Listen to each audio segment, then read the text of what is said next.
Today we'll be showing you how to cut a collar pattern so as you can keep for subsequent use of making collar.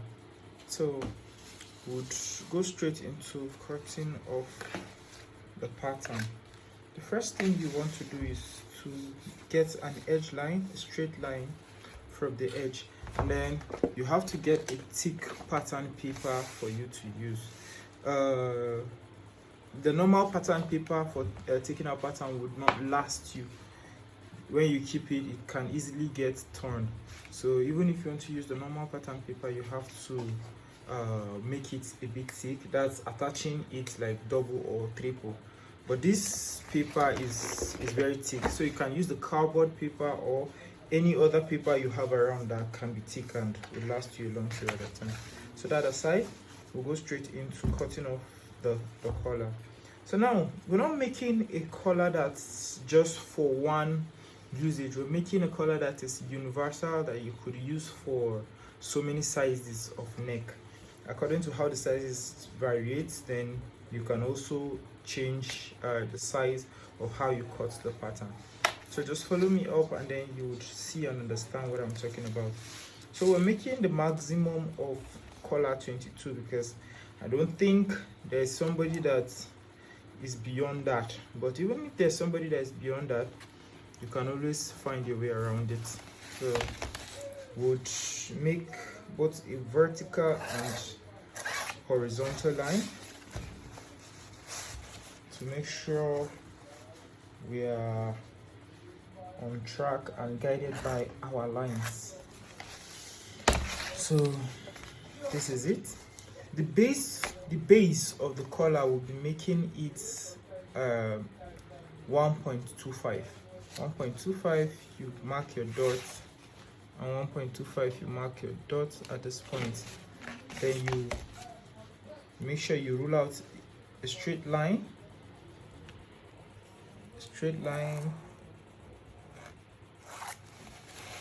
at the 1.25. So,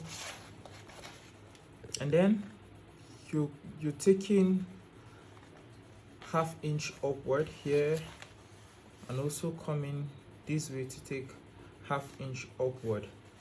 So from this ½ inch, you're taking measurements of the size of the base of the collar again.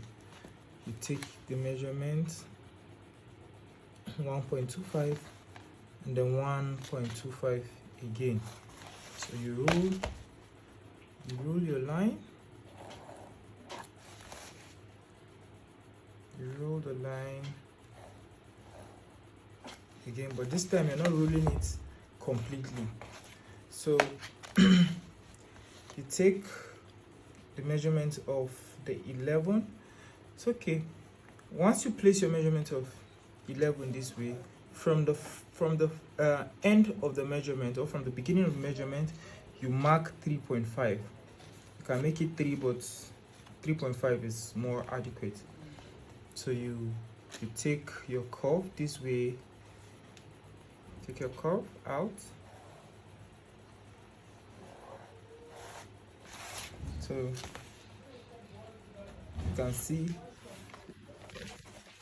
make sure you always confirm with your tape. Make sure you always confirm with your tape to do your markings. So this is how the base looks like. So remember, from here to the top, it's supposed to be giving us 1.25. Then you take the measurement of 1.25 along this curve area, 1.25. Now we are going to make the curve a freehand curve this way.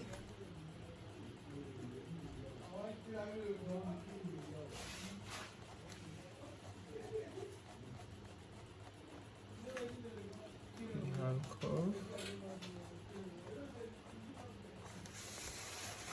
So you can see how it looks. This is your 3.5. You could just you could just mark it for guidance to see, you just check it for guidance to see that this line is not going beyond it. 3.5, let me mark it so you could see. So this line is not going beyond the 3.5 line. So it's basically from here, you're taking your curve upward. So this is all for the base of the collar.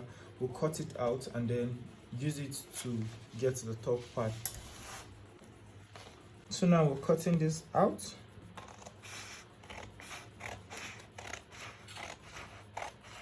Cutting it out.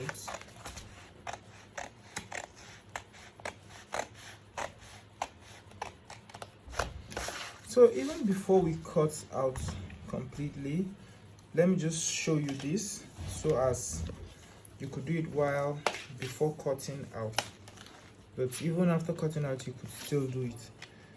Okay, let me take out this part. So remember, our base is 11. The base is 11. So we'll be taking the least, we'll be taking an average list of the color as 15. You put a point on 15, then 15.5, 16, that's divided by 2.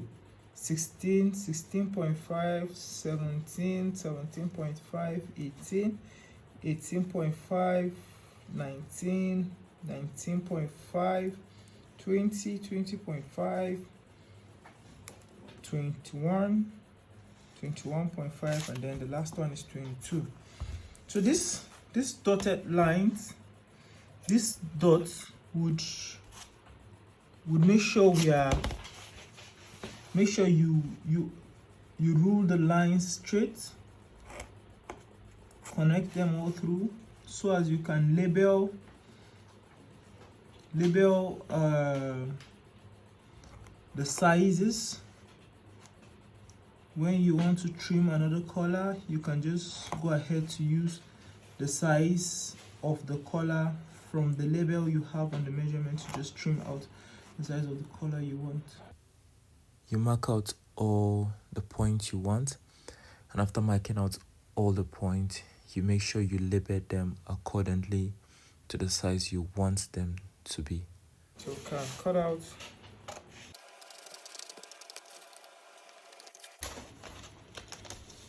See how the shape is looking like. So behind it here, we're going to mark something that would be very useful for us to get the upper part of the collar. Would mark it at 0.6. This point at 0.6. So now we'll place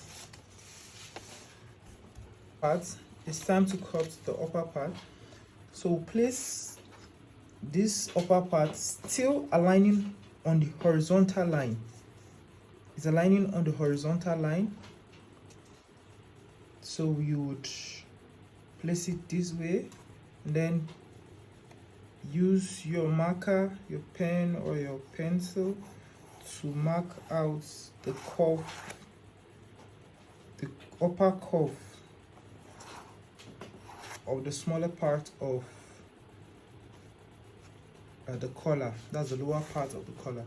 Then this 0.6 that we marked earlier at the top part, you just take note of it on the upper part. So we've marked it out here. Then you make a straight line on that part you mark for the 0.6. Just a straight line.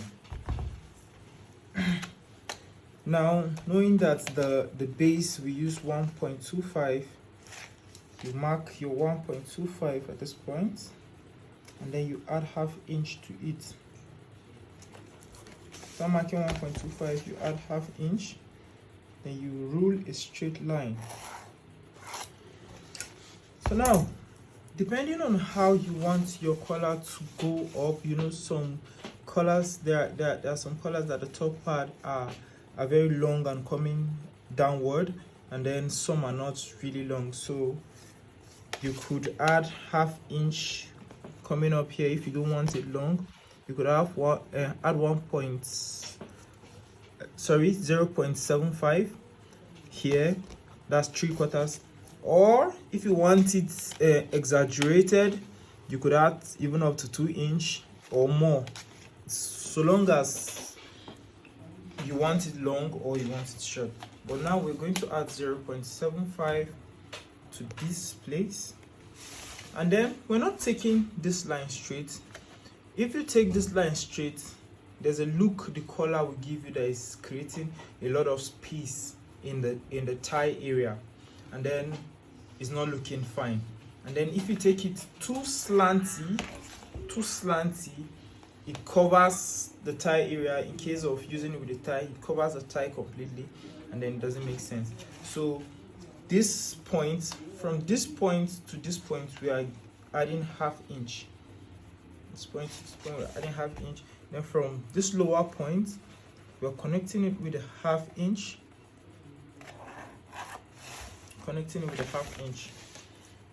Then from this line, we're coming in 3 inch or 3.5 this way. Then you connect this, make sure it's looking fine.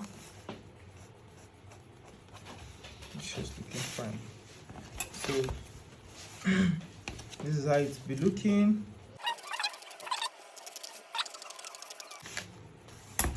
We're done with our pattern paper. You can take it off to trim out. So now for the upper part, you have to do the same marking as you've done for the lower part.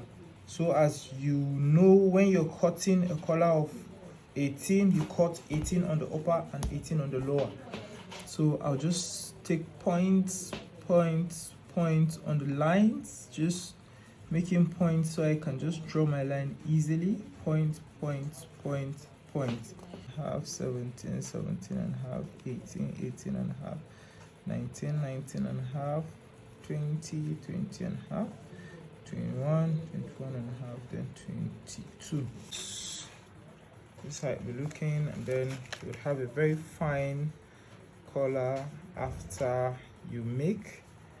This is it. So basically you're just folding your gum this way. You fold your gum this way and then place to the number you want. You have to be sure of what number it is. So I'm putting each of the number on top of the line. The numbers are on top of the line. If I want to take this one out, I want to cut this one out. If I want to cut 19, this is how I put it. Then I'm cutting 19. If I want to cut 18, this is how I put it. And then just trim, or just use my biro to rule it out before, or pencil to rule it. Preferably use pencil, please.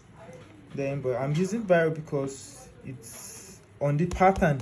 It lasts longer. Pencil cleans out from the pattern, but when you're cutting on the gum, the collar gum or the clothes gum you would be using, preferably use pencil, please. Or you can use a candle pen that can erase off, because biro sometimes ink mess up white fabrics. So please don't use biro. From me to you, use pencil to just mark it out and then cut it out and go on with your making of collar. So for more tips on this, do like, comment and subscribe on our channel, and then I'll be sure to make sure I show you how to prepare an adequate collar for shirts and wristband and plackets and all of that. So thanks for watching.